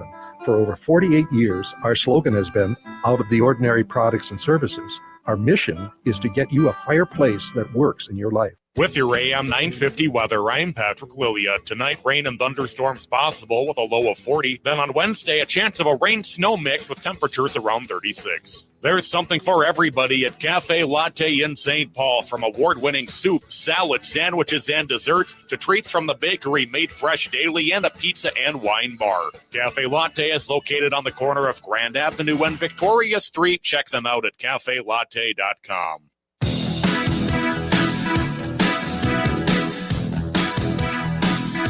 It is the Matt McNeil Show. Nice to be back. Hey, I've got a pair of tickets right now. I Love You, You're Perfect, Now Change. This is the Chameleon Theater's production of the I Love You, You're Perfect, Now Change. A witty, fast-paced musical about dating, sex, marriage, and the road of romance. It's got shows going on through February 28th. They're performing over at the Inver Hills Community College, just south of St. Paul. I got a pair of tickets for either Thursday or Friday. Thursday or Friday, your choice. 952-946-6205, 952-946-6205. Caller number 5. Caller number 5 at 952-946-6205. If you can go either Thursday or Friday, 7 o'clock show to I Love You, You're Perfect, Now Change, you can enjoy those tickets if you're caller number 5. 952-946-6205, 952-946-6205 is the phone number. So it was a bit of a momentous day in Minnesota. First of all, this was the first day of the session at the state capitol with the House and the Senate back in session since the assassination of Speaker Melissa Hortman by a far-right terrorist named Vance Belter and the shooting of a sitting Minnesota State Senator, John Hoffman. He and his wife were both shot, of course. Speaker Hortman and her husband were both killed. The Senate got going a little bit earlier. Senator Hoffman, and I have interviewed Senator Hoffman multiple times. He is a pretty amazing guy. I've had him on a few times, and he got shot quite a few times. So did his wife, and he survived.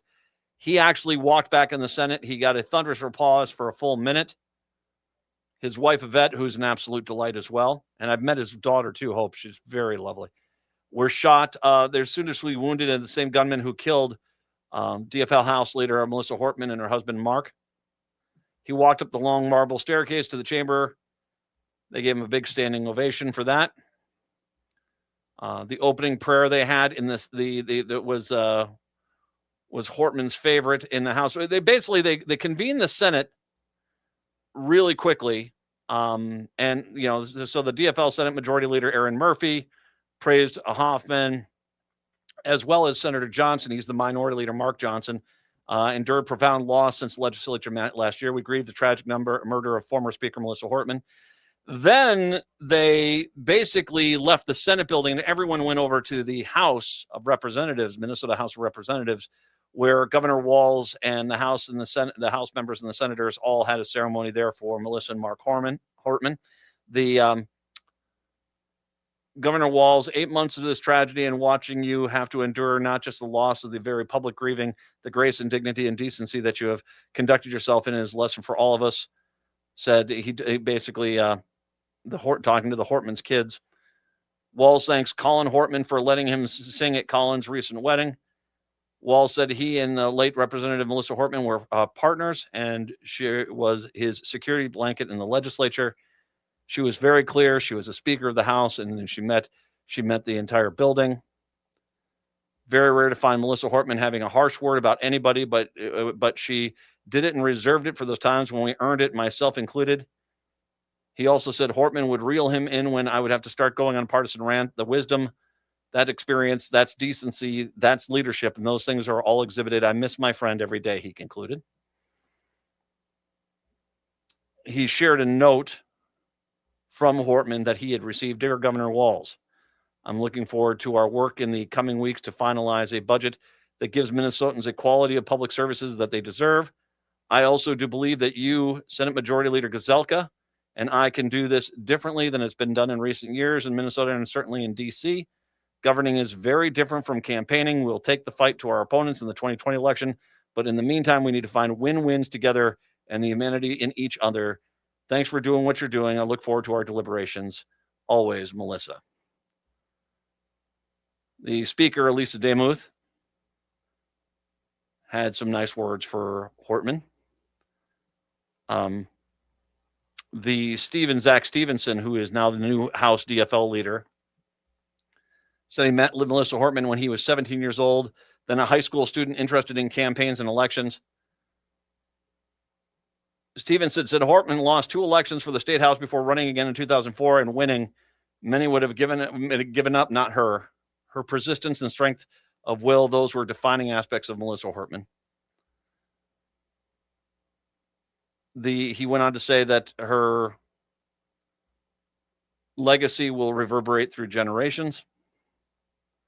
And they concluded that memorial. They basically, every member of the House, at least, I'm not sure if it was Senate as well, had a flower, and they put it on Melissa Hortman's desk in the House. It was a fairly lovely little tribute to the unspeakable tragedy that was Vance Belter's plot to kill as many Democrats as possible because of his extremism. It has been a long year. We had the assassination of Melissa Hortman and the shooting of Senator Hoffman. There's the murder of Hortman's husband, Mark, and of course the shooting of Yvette, Senator Hoffman's wife. The Annunciation School shooting. And then we had our own federal government attack the city of Minneapolis and the state of Minnesota as a whole. It is pretty remarkable to see the resilience of this state. But I will say that these moments of coming together, they're nice, but the state of Minnesota is, I think, done messing around. And it was interesting that today, it was actually, I think it was yesterday, the Republicans had a press conference to present their priorities for this year's legislative session that started on Tuesday. Prevent fraud, make life more affordable, and expand the mining industry in the state. Fairly innocuous stuff. They made no mention of the issue that gripped the nation for months, immigration. Reporters probed the lawmakers on whether they stood on passing any regulations for how federal agents conducted immigration enforcement in Minnesota after a federal incursion of thousands of federal agents flooded Minnesota streets. The GOP lawmakers argued there was little state lawmakers could do regulate the federal government. Actually, there's tons you can do. There's tons you could do. Moreover, immigration reform was another example of Minnesota DFL impulse to blame Trump for the state's issues, they said. This is basically their tone was this. Don't you dare ask us about the incursion by federal forces, which they welcomed.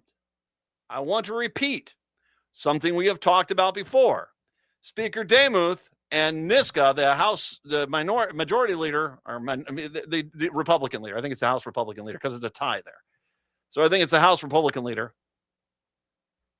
They admitted that they had brought Nick Shirley, the Utah mama's boy, to Minnesota to do the racist hit piece on the Somalis with the intent of getting it to Trump to get him to send ICE agents in. And for them now to act like, I don't know why you think we have anything to say about this. It's because you did this to the state. And I don't deny there is a specific, there are House members, Republican House members, who clearly seem to have wanted a much higher body count in the streets of Minneapolis because they're repressed, sexless jackasses who basically can't stand the fact that there are parts of this state which they can't win politically. So if they can't win this, then they want everyone killed, apparently. And I am not a big fan of that.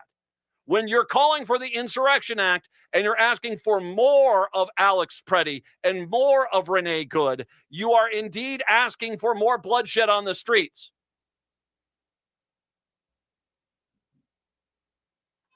So don't sit in one breath and say, we don't want to talk about immigration, and in the other breath say, come in here and crack more skulls.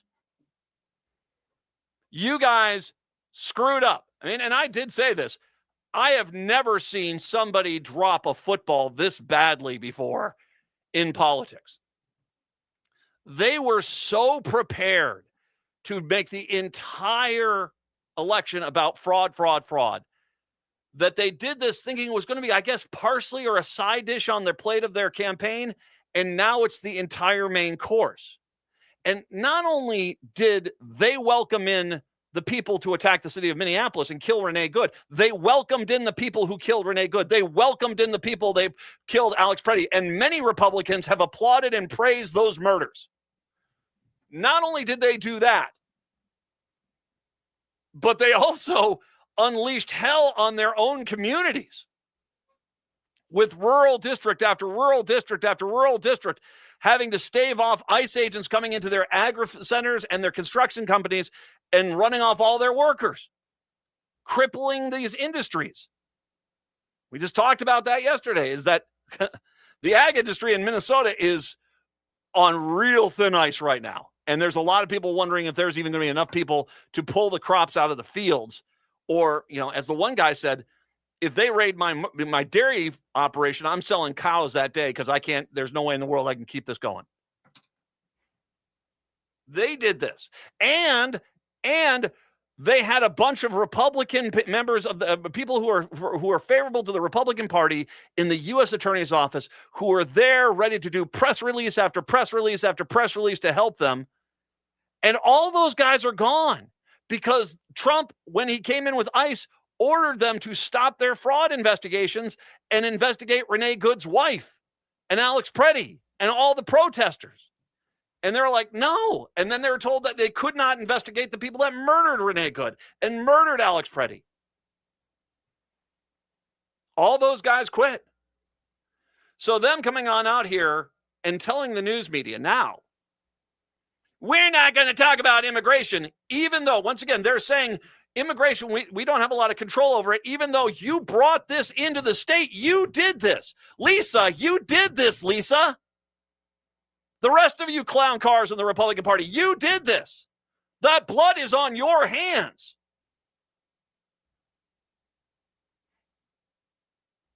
You can't sit there and make the argument. You can't sit there and make the point that this is not something you want to talk about. You did this, and now it's basically blown up in your face. Now you want to avoid it.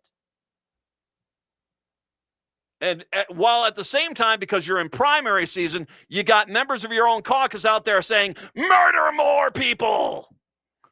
Certain representative northwest of the metro area, I have zero doubt in my mind that he is like, kill them all. I can only imagine what he was like at the Hortman Memorial. That's just a certain representative. No, here's the part which just chafes me, and it does chafe me. It does. I already know the Star Tribune, the major paper here in the state, probably 3 of the major 4 television stations here in the state. have all made a bow, say, okay, we won't talk about immigration. Hey, guys, you hear that? They don't want to talk about this, so we're going to oblige them, and we're not going to talk about immigration. I guarantee you they have. Because that same news outlet, which will stalk a Democrat at 24 hours a day, 7 days a week, if a Republican says we don't want to talk about it, they go, well, what are we supposed to do? They don't want to talk about it. I guess we're not going to talk about it. You guys may not want to. And if I can as well, Democrats, you need to have investigations. Stop with a gang of protesters halted a church service for 5 minutes. Still plenty of time for the collection plate to go around. 5 minutes. No church was burned down. No person was yanked out of church. Nothing was hurt or damaged. They just yelled for 5 minutes and then left. And the Republicans want to lock those people up for 50 years. 50 years. They want to lock up the media that covered it for 50 years. And they're so desperate to vilify these people, they're making AI-generated images to attack them. You guys have Lisa Demuth admitting that they were involved with Nick Shirley. There was a House staffer that was giving them the racist information for their racist video. We need to know who paid for this. Was this taxpayer dollars? Did the state taxpayers pay for Nick Shirley to come here? I guarantee you his flight, hotel, rental car, food, I imagine that was all comped. Who paid for that? Who from the Republican Party of Minnesota went to Trump and said, get those ICE agents in here? Start cracking skulls. You need to have that investigation, along with Nick Shirley needs to be charged with child endangerment. We have him on video trying to force his way into daycares with a camera to photograph children without the daycare or the parents' consent. That's child endangerment. Well, if we prosecute after them, they're going to call us partisan. I don't care. The reason why they're so out of control, the reason why the Republican Party of Minnesota ordered Trump to send in ICE to beat and abuse the people of Minnesota is because you guys are not holding them accountable. There are no freaking consequences for their intolerable behavior. And unless you turn that ship around, guess what? If you let them go after this and you don't do anything, well, then there will be bodies piled up like cordwood. And you guys think, well, maybe we should have done something before. You think? 952-946-6205, 952-946-6205. We'll take a break. Come on back. It's the Matt McNeil Show here on your Tuesday. Celebrate Valentine's with the perfect musical. The Chameleon Theater Circle is proud to present I Love You, You're Perfect, Now Change. Bright, sexy, witty, and fun, this show will appeal to anyone who has ever fallen into the deep end of love and come up gasping for air. Shows run 3 weekends starting February 13th at Inver Hills Community College. Just Google Chameleon Theater to see times and reserve tickets. I Love You, You're Perfect, Now Change with the Chameleon Theater Circle. Get your tickets now. Hi, this is Frank Brown with Minuteman Press Uptown. It's election season. If you're campaigning for a candidate, your outreach needs top quality union printed materials, from direct mail and yard signs to door hangers, buttons, t-shirts, and flyers. Minuteman Uptown is your union shop to get people to the polls. We print everything. We'll keep your candidate top of mind, target your message with a laser focus, and maximize your voter turnout efforts. Get started today at mpuptown.com. That's mpuptown.com. Would you let animals pick your insurance? Do you really need to experience mayhem to get the best rates? Or how about a celebrity quarterback or fake university saving you money? There's a lot of marketing stunts when it comes to insurance, but what you really need is someone looking out for you. Call Array Insurance, and they will work hard to find you the best insurance coverage and rates. So avoid gimmicks and call Cheryl at Array, 763-504-3067, or arrayinsurance.com. Array Insurance, working hard for you. Hey, it's Patrick for Zero Res. February is the month for love, so when was the last time you gave your carpet the love and attention it deserves? Maybe you've been procrastinating on the holiday post-mortem cleanup at your house. Are you worried if you got down on your hands and knees what you might see or smell? Not only is your carpet one of the biggest investments in your home, but it's also the largest air filter in your home. And what's worse, you're going to be stuck inside breathing this nasty stuff for months. And you're just in time for Zero Res's post-Valentine's Day flash sale. Get 3 rooms of carpet cleaned for $109 plus a 4th room free. But you have to book by February 20th. Call my friends at Zero Res right now, 9520-RES, or go online to ZeroResMinnesota.com and say you want the AM 950 special. A 4.9 rating on Google reviews and over 21,000 satisfied customers can't be wrong. Backward or forward spells the same. Zero Res. Uncover the rich history of Minnesota through Whoosh, a lively and deeply moving ghost tale. Solo artist Andrew Erskine Wheeler masterfully brings to life a range of characters, intertwining the rich history of St. Anthony Falls in the post-Civil War era with the story of his Irish heritage. This award-winning show weaves a hauntingly local and unforgettable ghost story through compelling song and storytelling. The History Theater's Whoosh plays January 29th through February 22nd. Find tickets at historytheater.com.